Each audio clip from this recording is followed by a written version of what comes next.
فرش التراب يضمني. وَإِذْ قَالَ لُقْمَانُ لِابْنِهِ وَهُوَ يَعِظُهُ يَا بُنَيَّ لَا تُشْرِكْ بِاللَّهِ.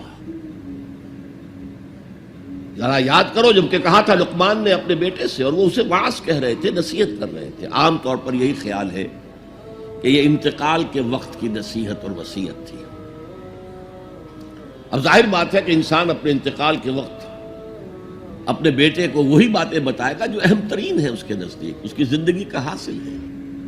دولت مند شخص اپنے دولت کا حساب بتائے گا، کہاں کہاں کس کس شکل میں ہے.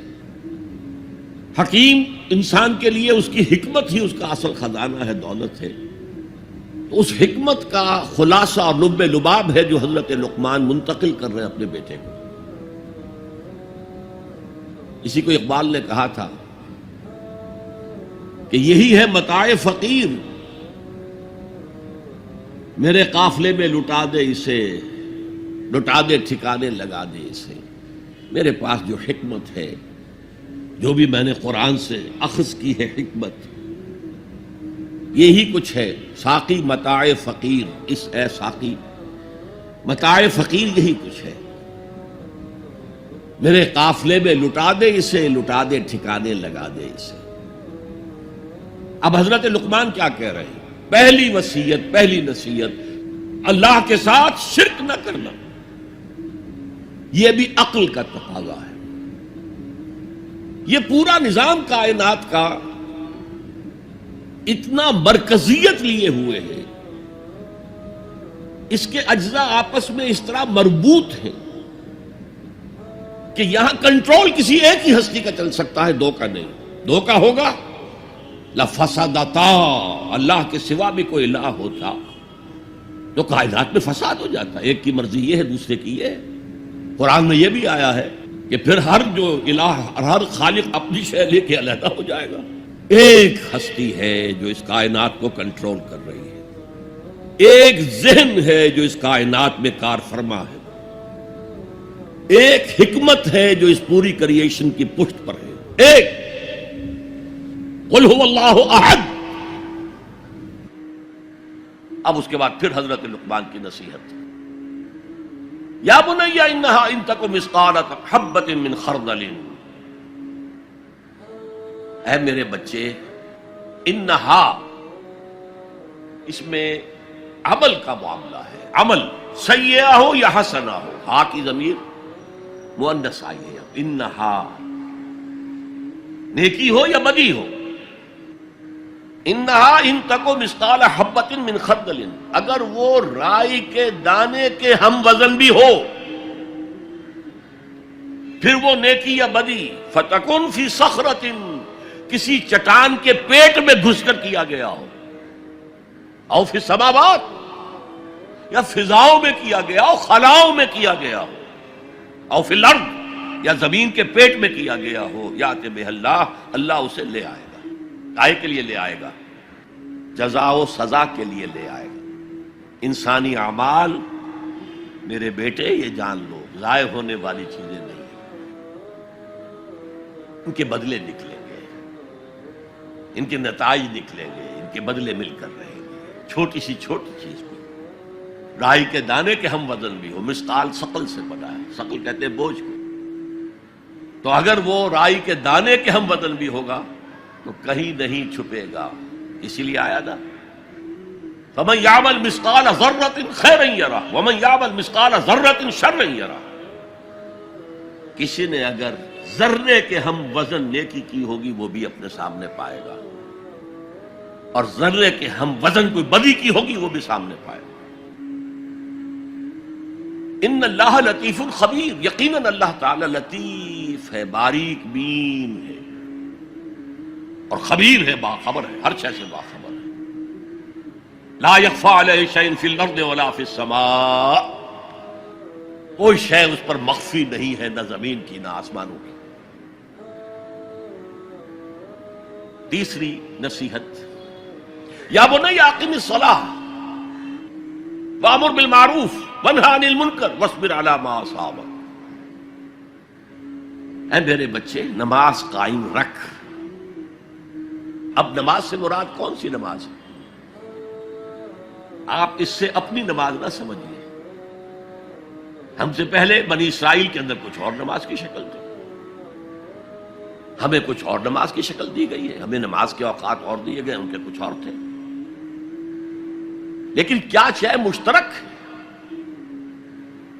اللہ کے ساتھ ایک لا لگانے کی شکل، اللہ کے ساتھ تجدید عہد کرتے رہنا، اللہ تعالی کے ساتھ ایک تعلق قلبی اور ایک ربط ذہنی برقرار رکھنے کا کوئی نظام ہونا چاہیے.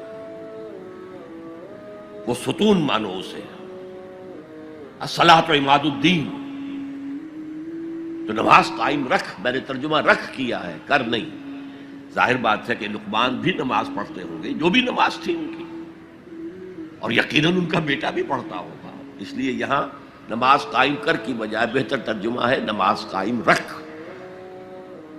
وَأْمُرْ بِالْمَعْرُوفِ وَانْهَ عَنِ الْمُنْكَرِ. اب پھر فطرت کا معاملہ آ گیا. فطرت انسانی واقف ہے کہ یہ شر ہے، یہ خیر ہے، جسے میں نے اس سے پہلے کہا ہے کئی مرتبہ، بیسک ہیومن موریلٹی جو پوری انسانیت کی میراث ہے، ہر مذہب میں وہی ہے. اسی کی بنیاد پر کچھ لوگ ڈیولپ کرتے ہیں فلسفہ وحدت ادیان، لیکن وہ بات درست نہیں ہے. البتہ یہ کہ جہاں تک بنیادی اخلاقی تعلیمات ہیں وہ مشترک ہیں، وہ انسانوں کی مشترک میراث ہے. جھوٹ مت بولو، سچ بولو، وعدہ خلافی نہ کرو، وعدہ پورا کرو. راہ میں کوئی بھٹک رہا ہو تو راستہ دکھاؤ، کوئی اندھا ہے تو انگلی پکڑ کر اسے سڑک پار کرا دو. یہ فطرت انسانی ہے. اس پہلو سے معروف کا لفظ آیا، نیکی کا لفظ ہی نہیں آیا یہاں. جانی پہچانی شے. اذا ساعت کا سیئتک وحرت کا حسنتک فانت مومن.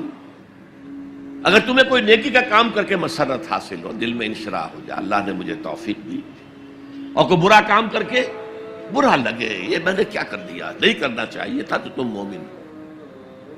تو معروف شے ہے، جانی پہچانی چیز ہے نیکی، اور منکر ہے، فطرت انسانی ابا کرتی ہے برائی سے.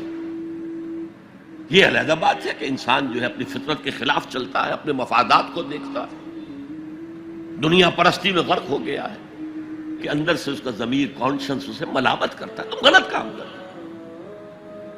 پھر آیا بر میں ہم دیکھ سکے وہ اپنے آپ کو سیٹسفائی کرنے کے لیے کہتا ہے میں فلاں فلاں نیکی کا کام بھی تو کر رہا ہوں، تو اتنا مضطرب کیوں ہے؟ تو یہ سارا معاملہ معروف منکر. یا بنی اقم الصلاۃ وامر بالمعروف وانہی عن المنکر. اے میرے بچے نماز قائم رکھیو. انتقال کے وقت کی یہ وصیت ہے. اور نیکی کا حکم دیتا رہیو، معروف شے کا پرچار کریو.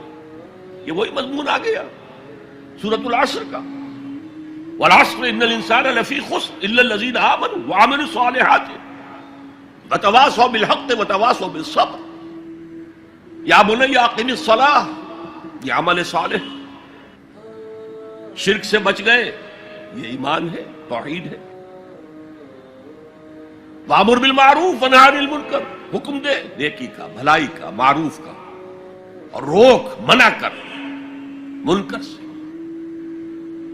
جس سے ابا کرتی ہے انسان کی فطرت، جس میں وہ جانتی ہے کہ یہ کام اچھا نہیں. وَاصْبِرْ عَلَىٰ مَا أَصَابَكَ، وہ صبر بھی آ گیا، وَتَوَاصَوْا بِالصَّبْرِ، اور پھر جو بیتے اس پر صبر کیجو. اس لیے کہ امر بالمعروف اور نہی عن المنکر بڑا کڑوا فعل ہے. یہ خاص طور پر نہی عن المنکر کسی کو اچھا نہیں لگتا، ریزنٹمنٹ ہوتی ہے. بچے بھی جیسا کہ میں عرض کر چکا ہوں، اگر آپ کہہ دیں بھئی یہاں مت کھیلو، یہ کھیلنے کی جگہ نہیں ہے، تو پھر اکثر و بیشتر اپنی عزت سلامت لے کر گھر جانا ممکن نہیں ہوگا. اور جو سب سے بڑا حق ہے، یہ زمین، یہ کائنات اللہ کی ہے، وہ اس کا حاکم ہے، اس کی حاکمیت قائم کرو. تو جو خدا بنے بیٹھے ہوں اپنی حاکمیت کا سکہ چلا رہے ہیں وہ برداشت کریں گے؟